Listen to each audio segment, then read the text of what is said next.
Salam sejahtera, terima kasih karena bersama dengan saya di Nazilin Unity Channel. Bukti terkini membabitkan drama dan lakonan Abang Belon mula diperkatakan oleh netizen. Ada yang menganggap video yang tular itu, yang tular kini di media sosial, di TikTok, di Facebook dan sebagainya, kelihatan seperti satu lakonan semata-mata, kata mereka. Anda sudah menonton video itu ketika Abang Belon dengan bersahaja menceritakan insiden pergelutan beliau dengan penguatkuasa di BKL dengan menggunakan satu alat yang dilihat seperti menyokong tulang belakang beliau. Ramai netizen yang mempersoalkan, mengapa Abang Belon kalau retak tulang belakang kah, sakit tulang belakang kah atau sebagainya, boleh melakukan aksi pergelutan itu di lantai sehingga terbaring dan sebagainya. Ada netizen kata mereka ceritakan pengalaman mereka, bagaimana mereka retak tulang belakang, retak tulang rusuk, dan ada juga yang menceritakan bagaimana mereka accident, yang mana mereka sakit tulang belakang. Bagi Anda yang pernah mengalaminya, Anda mungkin boleh membuat perbandingan, tulis dalam ruangan komen di dalam video ini. Anda boleh tolong tulis, apakah Anda juga bersetuju dengan pendapat netizen bahwa video yang dibuat yang memaparkan Abang Belon itu adalah seakan-akan satu lakonan. Ramai sebenarnya yang simpati dengan Abang Belon, simpati dengan apa yang menimpa dengan beliau, tetapi ramai yang tidak simpati dengan sikap Abang Belon yang masih lagi tak sedar-sedar bahwa beliau sebenarnya sedang ditunggang oleh pihak-pihak yang berkepentingan untuk sekadar meraih simpati, untuk sekadar meraih perhatian daripada netizen, untuk memperlihatkan mereka kononnya terpalinglah membela. Jadi itu yang mereka netizen betul-betul tak puas hatilah dengan apa yang dilakukan oleh Abang Belon. Sehingga ada beberapa netizen yang memberikan komen.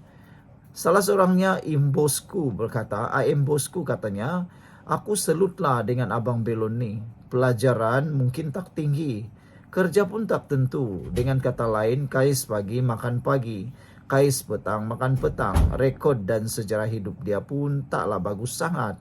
Sebelum ini tak ada orang yang kenal dengan Abang Belon pun, tapi dia boleh pula dia memperbodohkan dan mengantoikan ramai orang, katanya.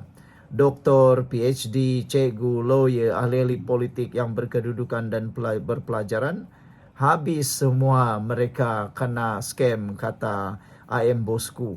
Itulah kehebatan Abang Belon. Tahniah Abang Belon, kata AM Bosku, merujuk kepada dapatan atau pendapat beliau berkait dengan video tular membabitkan ulasan Abang Belon tentang pergelutan beliau dengan DBKL. Seorang lagi, Raja Munshi, mengatakan bahawa Abang Belon hebat. Dia memperjuangkan supaya selepas ini tak perlu ada lesen pun, boleh berniaga di mana saja, tepi jalan, tengah jalan, bawah jalan, dan boleh berniaga apa saja, katanya. Saya respect dengan Abang Belon ni, kata seorang lagi. Respect bukan sebab kesiankan dia. Respect sebab dia ni boleh kumpul orang ramai yang boleh sokong dia, katanya. Abang Belon ni bolehlah masuk parti pembangkang ya, agar dapat tarikan. Kerana pembangkang sekarang kurang dapat menarik orang, kata Baris Sarpun. Beliau kata lebih baiklah Abang Belon masuk pembangkang kerana rupa-rupanya tarikan magnet Abang Belon ini sangatlah kuat. Apa pula pendapat kamu semua? LD Renan kata sangat kesian jika kena tunggang. Jika tak kerana politik, sudi ke diviralkan. Besok lusa dah jadi menteri, lain pula perangainya, kata beliau. Abang Belon ni habis semua orang kena, katanya, termasuklah Peguam Rafiq.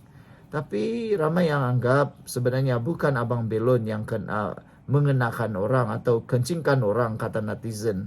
Tetapi sebenarnya Abang Belon inilah yang harus sedar bahawa beliau sebenarnya hanya jadi bahan untuk kepentingan orang lain.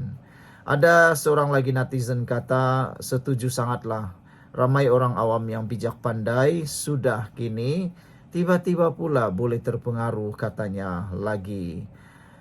Ada lagi yang kata, ini ada bakat lakonan. Dia memang terpuji, kata seorang netizen merujuk kepada apa yang dilakukan oleh Abang Belon di dalam video menunjukkan, menerangkan bagaimana beliau diserang dan bergelut dengan ahli atau penguatkuasa di BKL.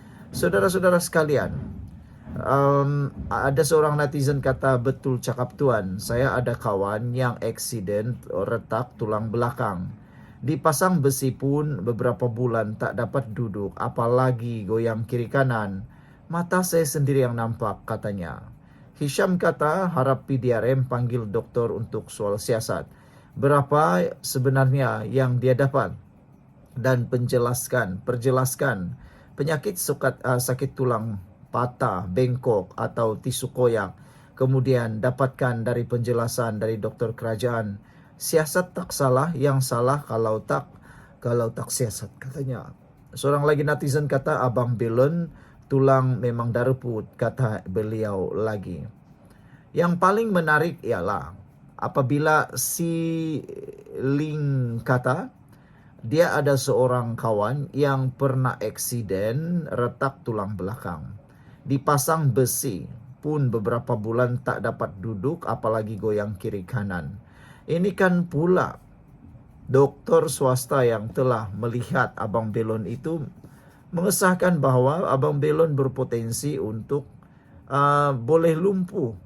Bukankah itu sesuatu perkara yang mengerikan? Dan patutnya Abang Belon tidaklah sesuka hati berpusing kiri kanan, terjulur kiri kanan, boleh pula melakukan aksi yang dianggap oleh netizen sebagai satu lakonan. Kata seorang lagi netizen, dah biasa kelentong, yang konon cerdik pun kena kelentong, katanya. Mereka merujuk kepada Abang Belon dan juga peguam Cikgu Bad dan seorang doktor bekas ahli PKR yang dilihat telah kena kelentong oleh Abang Belon. Wah, saudara-saudara sekalian, ini satu drama bersiri pelakon utama gambar kabur, kata I am for you. Tergeliat bahagian belakang pun sakit wey. Nak pusing-pusing, ini kan pula patah tulang belakang yang berisiko menyebabkan lumpuh. Mau menjeritoi, silap-silap baring je tak gerak-gerak. Ini nampak sihat je, kata The Sound Life merujuk kepada video yang ditularkan berkait dengan Abang Belon. Ada lagi seorang kata, ini adalah pergerakan orang sehat. Tak percaya doktor ni, katanya. Bolehlah kita calonkan Abang Belon jadi pelakon terbaik untuk tahun ini, kata beliau lagi. Kesimpulannya, penunggang-penunggang PN itu berharap situasi Abang Belon bertambah teruk hingga lumpuh kerana ianya sangat menguntungkan agenda politik mereka. Kesian Abang Belon. Tidak perasan bahawa insiden buruk yang menimpanya ditunggang politikus opportunities. Sekian dulu untuk kali ini. Jangan lupa tinggalkan komen anda.